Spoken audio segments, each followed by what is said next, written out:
On this first half, joining us to examine post-transatlantic slave trade effects and the legacy of racism is Max Vardon. Max is a humanist, pan-Africanist, and corporate midwife with an interest in cosmic consciousness and the universal alchemy that drives all things.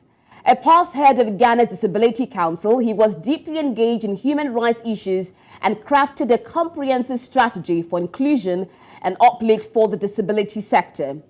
As a returnee, he has also been exposed to the dichotomies of identity, inclusion, beliefs, knowledge systems, and culture facing many diasporan Africans seeking a return back home, seeking meaning and fulfillment in their lives, and is keenly aware of the need for careful navigation of the many crisis points that is in health, energy, environment, AI tech, politics emerging in the world today. Thank you so much, Max, for joining us on One Slot. Thank you, Rita. Good to be. Now, today's conversation, we're remembering the victims of the transatlantic slave trade, and it will be wise for us to do a bit of background to the stories of the transatlantic slave trade. So what better than famous triangular slave trade that we have witnessed today and that we remember today, 400 years ever, and how did the exploration of the Atlantic Ocean lead to the enslavement of so many of our African brothers? So I didn't get a question, Rita. We're looking at the beginning, the inception of the slave trade, because we're looking at the exploration of the Atlantic Ocean. So what exactly birthed this infamous triangular slave trade that we are remembering today?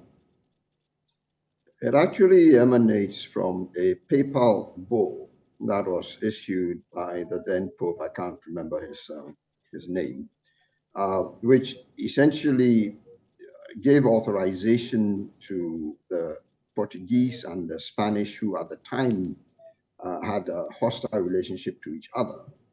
And this was to diffuse that political tension on the European mainland. So they were given this Christian authorization to go seek new worlds and to subjugate and colonize the peoples that they came across, to destabilize them, to extract what wealth they could, and basically to enrich those two countries, Portugal and Spain. And so this was also in the wake of the so-called discovery of the New Worlds, when Amerigo Vespucci and then subsequently Christopher Columbus sailed across the Atlantic to discover North and South America. So the endeavor to get to the Far East was what drove the early explorers from Europe down around the West African coast, seeking to circumnavigate Africa to find a passage to India and to China and so on. And along the way, they stopped on the West African coast and discovered that the region was rich with gold and other minerals. And so they stopped for a while to collect some of this gold. And they discovered that it was possible because of the raids that the coastal peoples had on each other from time to time, where they captured, soldiers from warring factions. That was also possible to buy the humans, and this then became the kernel of the trade, because the Western New Worlds in the Caribbean, in particular, were needful of labor to basically work the plantations that were being developed at the time. And so this was the genesis of the transatlantic slave trade, where so many millions of Africans were shipped across to the New Worlds. The majority of them, it must be said, going to Southern America and the Caribbean islands, rather than North America, which came later. Now, but mostly people remember the North American trade in particular because of the inhumanity that was visited upon the Africans who were sent there and enslaved and made to work the cotton fields, which generated so much of America's early wealth and industrialization. Now, to get more clarity on this, I mean, this was not the only trade form, but somehow it has become the most popular. I mean, when you talk about slavery or trade during the 1800s, you talk about the transatlantic slave trade. What were the other forms of slavery or trade that were within that period? I mean, if you also look at the ancient medieval period, if you look at the medieval societies, what exactly was the difference between this sort of slavery and the one we had during the 1800s? That is the one where we had European countries coming in boats and then having a slave trade. Well, slavery is not new. There has been slavery, as you're pointing out, for a long time, since the beginning of recorded history, in fact. But the nature of slavery was different. You know, when the transatlantic trade started, it basically escalated to an industrial scale. That's number one. And number two, because the practice of it actually conflicted with the so-called Christian values, they had to find a mechanism to justify their continuation of the exploitation of other people. And they did this through the introduction of racism and the idea that Black people were inferior to white people and therefore should be subject to the whims and practices of white people. So that dimension was a new thing, and was one of the things that has driven the iniquities and the inequities of the world as we have inherited it and are developing it today. But before that, yes, there was slavery amongst Africans and amongst the Arabs and amongst the Europeans and so on. But it was nowhere near as brutal as what was visited upon Africans because of the degree of exploitation and the need to justify that exploitation within the context of the Christian religion that the West professed at the time, but obviously did not practice because it was contrary to what they were actually doing on the industrial front. Now, just like how you've posited, like a lot of researchers have said that the transatlantic slave trade was one of the most dehumanizing incidents in the world history. Now, what were some of the things that were meted out on Africans? I mean, if we look at research books, we're trying to create a story where we create the true story that happened to Africans. What were some of the things that were meted out on Africans during this transatlantic slave trade that made it so dehumanizing? Almost everything you can think of that you can do to human beings that does not benefit their welfare. You know, they were raped, they were tortured, they were murdered, they were lynched, they were worked to death.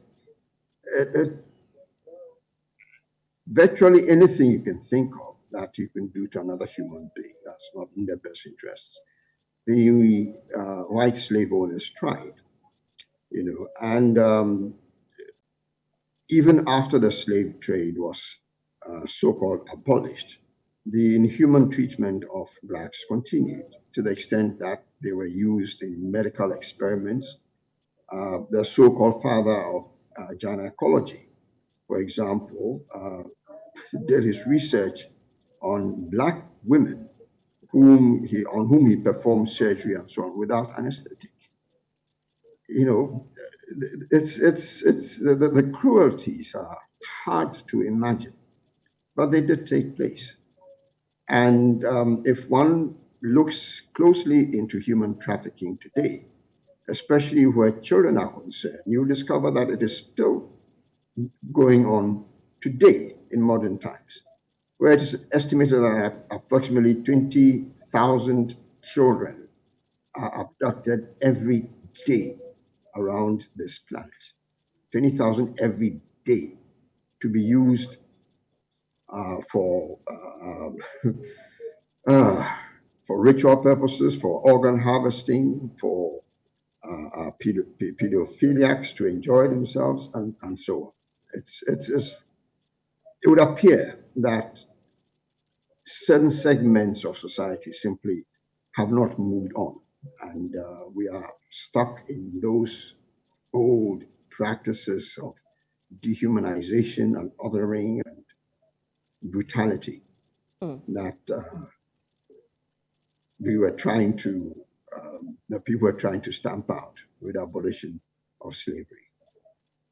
And talking about this human trafficking that occurred during the slave trade, Atlantic slave trade period, I mean, we had people who were coming over to the African societies, and it was in a way affecting the population. So tell us, how did it affect the population in Africa and in Europe? Did it have an adverse effect on the population of Africa? As you can imagine, yes, there were a number of effects. First of all, there was the depopulation impact, where so many of Africa's fine, young, strong men and women were abducted and taken overseas. So that kind of hollowed out the populations. It also affected the gene pools that were available. That's number one. Number two, it also brought social instability. Many tribes were attacked by larger tribes in order to get their slaves. So, culturally, there was a significant loss of cultural continuity and diversity. Further beyond that also was the loss of knowledge.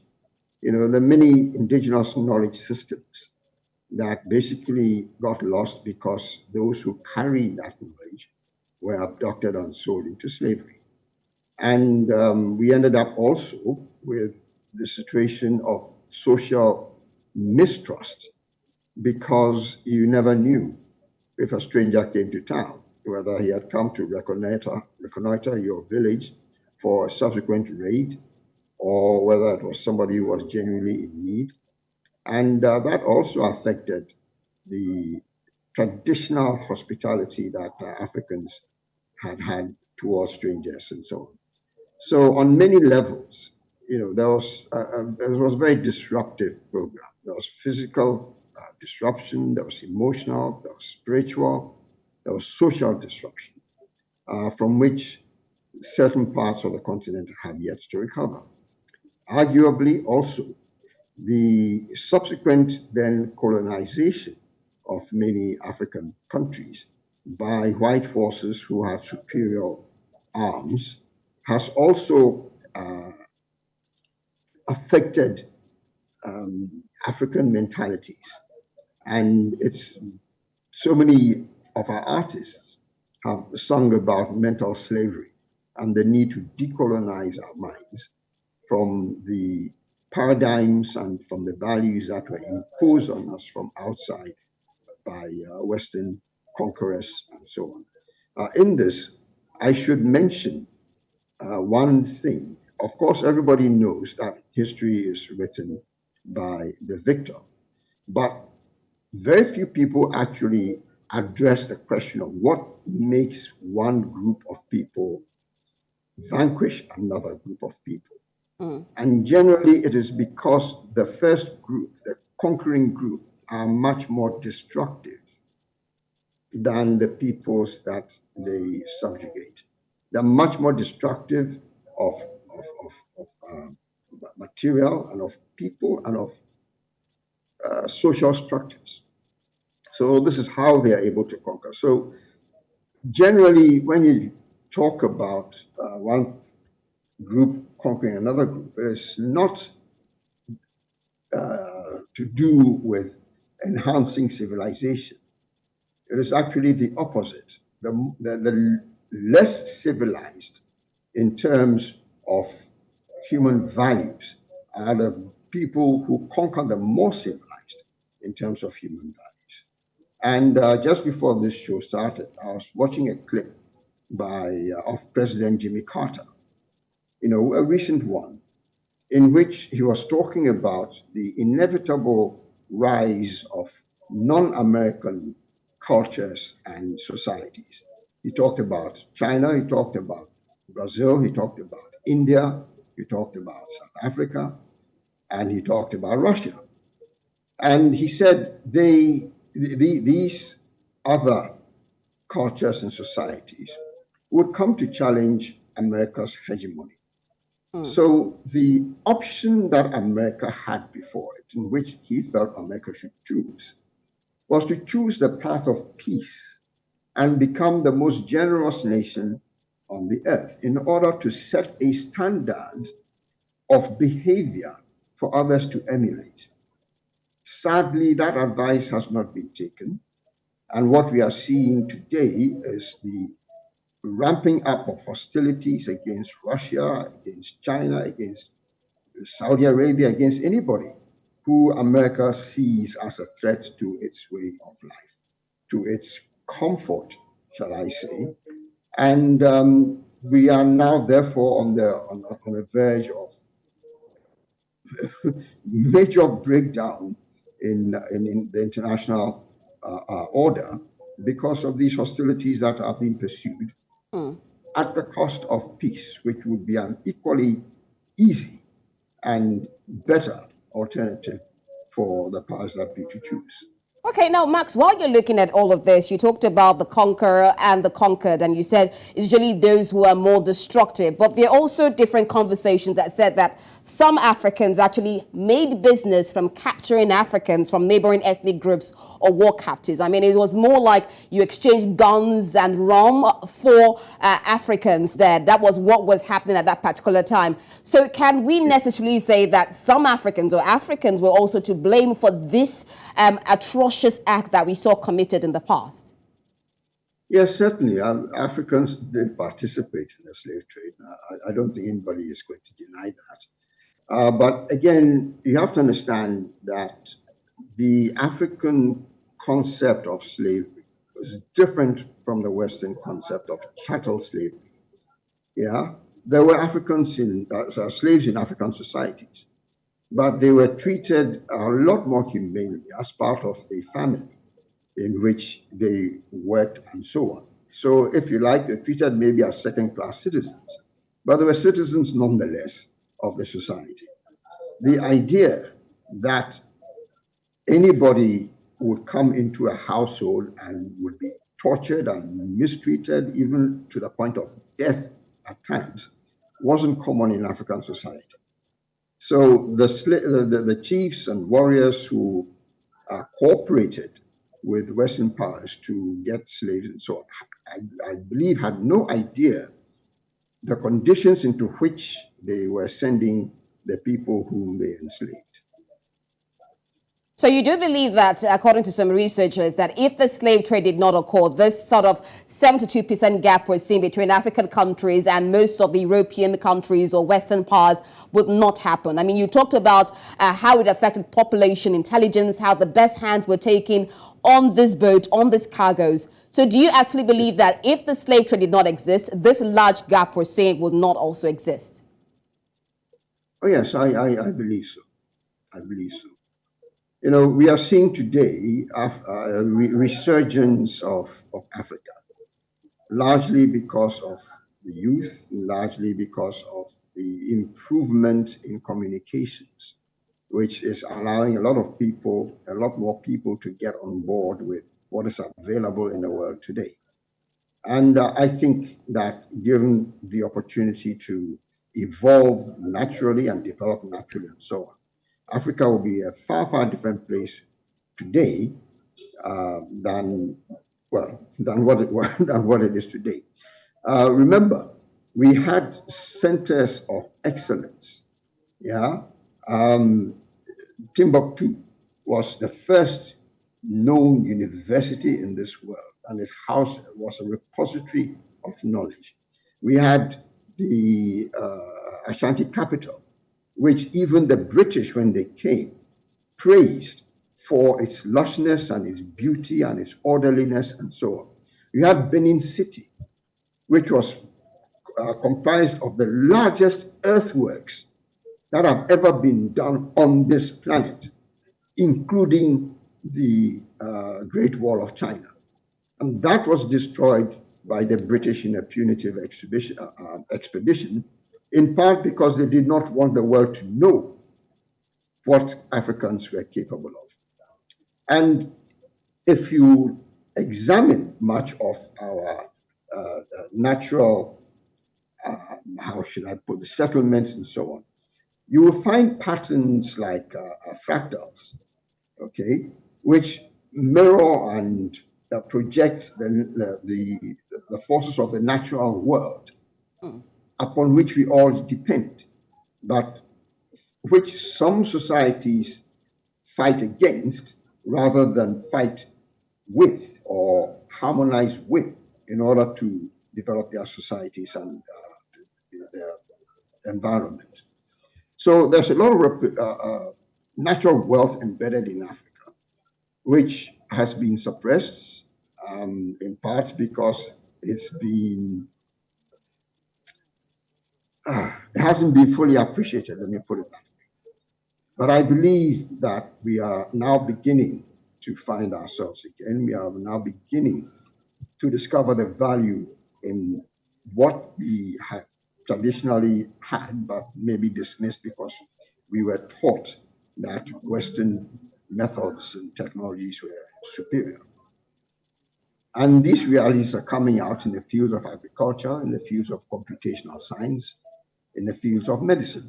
For example, since the COVID-19 pandemic and everybody's attention turned on to vaccines and so on, it emerged that the use of vaccines in North America was actually pioneered or brought by Africans who used the technology in Africa before they were enslaved and sent out to North America. So, there's a lot of stuff that really should be credited to African origins, but which has been hijacked by the Western narrative of their being the only people who have ever discovered anything worthwhile. That is not true. In this sense of awareness, I mean, even though a lot of credit is coming back to Africa, people are beginning to write history and tell the real story of how Africa is actually the birth or the mother of the modern world that we see today. We see lots of migration, this time around, not forceful migration, but rather willing migration of Africans going to European shores, even going through the hard task of passing through the Mediterranean Sea. What can we attribute to this? Why are we seeing so much willing migration, a massive migration from Africans? Well, again, Ghana's first president, Kwame Nkrumah, who studied in the West and studied Western thinking and so on, warned us when we became independent that we should watch out for what he called neo-colonialism, which essentially is a resurgence of the colonial relationship, but this time using local actors and compradors, as they call them in the East. So what is driving this migration is the fact that most African countries are not today truly free. We are still colonial subjects in all but name, because the leaders who are allowed to take the reins of power in many African countries have been groomed by and are being supported by Western interests. And therefore, what they do in their countries is not often in the interest of their own people, but are more aligned to the interests of big business and Western interests. And this, of course, therefore means that much of Africa remains underdeveloped, and the opportunities that should have been created for the young people of Africa simply are not there, because the economies have not been revamped in order to make use of the local indigenous talent.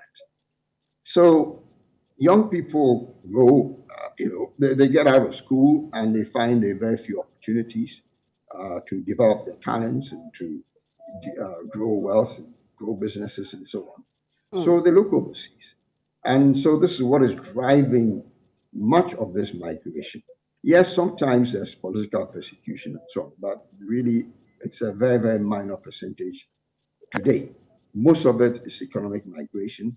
And as I'm saying, I think most of it can be placed firmly at the feet of the Western interests who continue to destabilize African governments and so on, in order to make it easier and cheaper for them to extract the mineral wealth, in particular, of Africa, which they need for their economies. Okay, so finally, Max, I mean, while you were talking, sorry to cut you short, while you were talking, you said you were a returnee. And one of the effects we see of slave trade is we see racism. And if you look at situations in Tunisia that we see right now, there's been a lot of harm on Black Americans. I mean, it's termed Black Africans, rather, in Tunisia. Looking at these effects, I mean, how do we begin to solve the issue of racial superiority that we're seeing in today, where there's a difference or discrimination between the color of if you're white or Black? How do we get past that? Well, I think we need to change the narratives. First of all, we need a concerted effort to put across the achievements of Black people. And there have been many, but they have not been publicized much. That's number one. Number two, I think we need also to get governments involved, because too often they are passive in the face of aggression, in the face of racism against their citizens. And, you know, even in African countries, we get foreigners who come here and they mistreat African workers. It should not happen. It's completely unacceptable, because no African can go to China, for example, and start insulting Chinese workers and expect to be allowed to stay there for one more day.